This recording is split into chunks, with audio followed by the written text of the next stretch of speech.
ঈদুল আজহায় দেশের প্রেক্ষাগৃহে মুক্তি পেয়েছে 5টি সিনেমা। এগুলো হচ্ছে তুফান, ময়ূরাক্ষী, রিভেঞ্জ, ডার্ক ওয়ার্ল্ড ও আগন্তুক। চিত্রনায়িকা শবনম বুবলী অভিনীত রিভেঞ্জ ছবিটি নির্মাণ করেন পরিচালক মোহাম্মদ ইকবাল। ছবির প্রচারে তেমন একটা দেখা যায়নি বুবলীকে, এমন অভিযোগ ছবির পরিচালকের। তিনি দাবি করেন হয়তো চিত্রনায়ক স্বামী শাকিব খানের তুফান ছবি মুক্তির কারণে বুবলী রিভেঞ্জ ছবির প্রচারে ছিলেন না।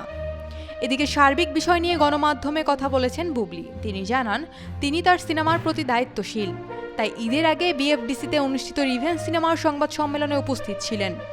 সব প্রমোশনাল টিভি প্রোগ্রামে রিভেঞ্জ সিনেমা নিয়ে কথাও বলেছেন।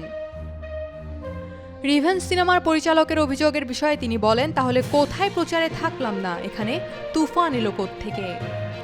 বুবলী জানান, আমার পরিবার বলেন, সহশিল্পী বলেন, স্বামী বলেন এবং সব সম্পর্কের ঊর্ধ্বে আমার সন্তানের বাবা বলেন, তাকে নিয়ে যদি কোনো ব্যক্তি অসম্মানজনক কোনো মন্তব্য করেন আমি অবশ্যই সেই ব্যক্তিকে এড়িয়ে চলব।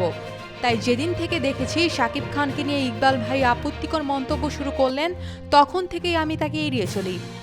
এরপর ইকবাল ভাই আমাকে নিয়েও বেফাঁস কথা বলা শুরু করলেন।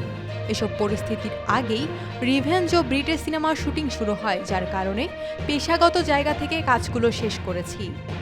এদিকে ব্রিটে ছবি থেকে বাদ পড়ার বিষয়েও মুখ খুলেছেন বুবলী। তার মতে ব্রিটে থেকে নিজেই সরে এসেছেন।